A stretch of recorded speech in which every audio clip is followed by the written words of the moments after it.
Welcome back to the unofficial Squarespace Entrepreneur Podcast. Back in January, I had this idea to create a GPT powered support bot for our support channel at sqspthemes.com.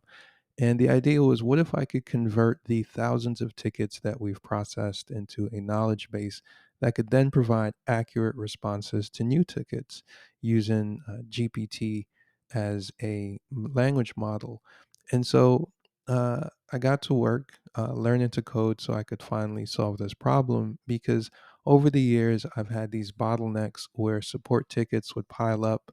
I'd start to get overwhelmed and stressed out and would just rather avoid dealing with them altogether. And it's not a good place to be. I don't like being in that place.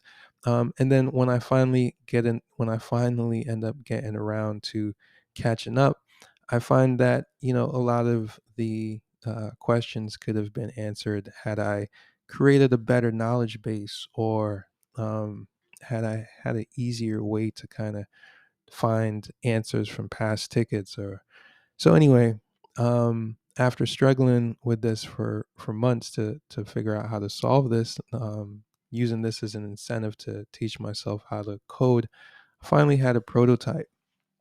And from there, my response times dramatically improved from over a day, which I don't know, for a lot of people, depending on the expectations you set, that's not bad.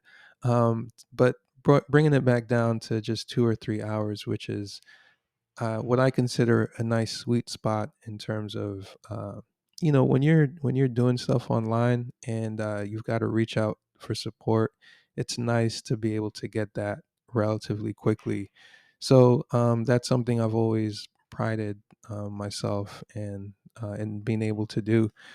So when I'm not able to do that, it really throws me off. And so I no longer have to worry about forgetting important details or revisiting old sites to jog my memory, or something that I answered 2 years ago is no longer in my short-term memory. I now have this second brain that I can reference, and so now there's no more ticket pileup. And as I started to realize the in-house value and benefit of creating this, I thought, well, who else could benefit from this? I know at the enterprise level, there are definitely firms and SaaS companies that, of course, are tackling this issue.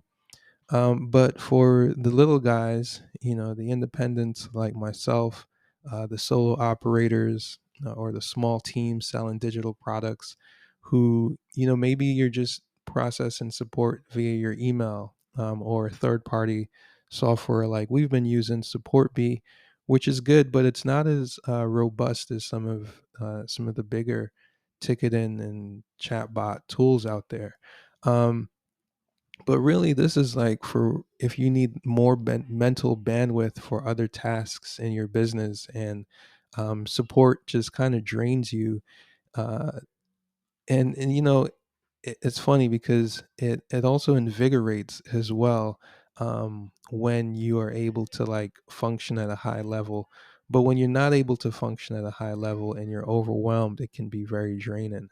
And so either your knowledge base is either too sparse to be useful or too dense to make sense, or you're hiring for a support role and you want to make sure that you're able to give them the best tools to quickly get acclimated to your product and your support processes, then this is like best thing in the world. And so I've been thinking, how do I make this more accessible, right? Like, I'm not particularly keen on building a SaaS, and I haven't found any that I recommend just yet. Though there are a number of chat with your data type of products out there on the market. What I've found useful is being able to do this yourself. And so if you want to do something like this yourself, I can show you how. And if you want to save some time, some extra time for a limited amount of time, I can do this for you. I say limited amount of time because I've learned that when I do done for you services, I get tired pretty quickly. I'm like, After I do it a few times, I'm like, I don't want to do it anymore. So you can get these few times right now. Hit me up if you're interested, if this sounds interesting to you and you want to optimize your support channel by creating a AI powered support bot to assist you in house. Your customers don't have to interact with it. I find that it's better, at least at this point, it's better to use as an in-house tool, to just speed up your querying and speed up your ability to get answers for your customers without having to do all the mental juggling or opening a bunch of documents of old stuff. And yeah. All right. So anyway, if you don't know how to reach me, sqspthemes.com/support.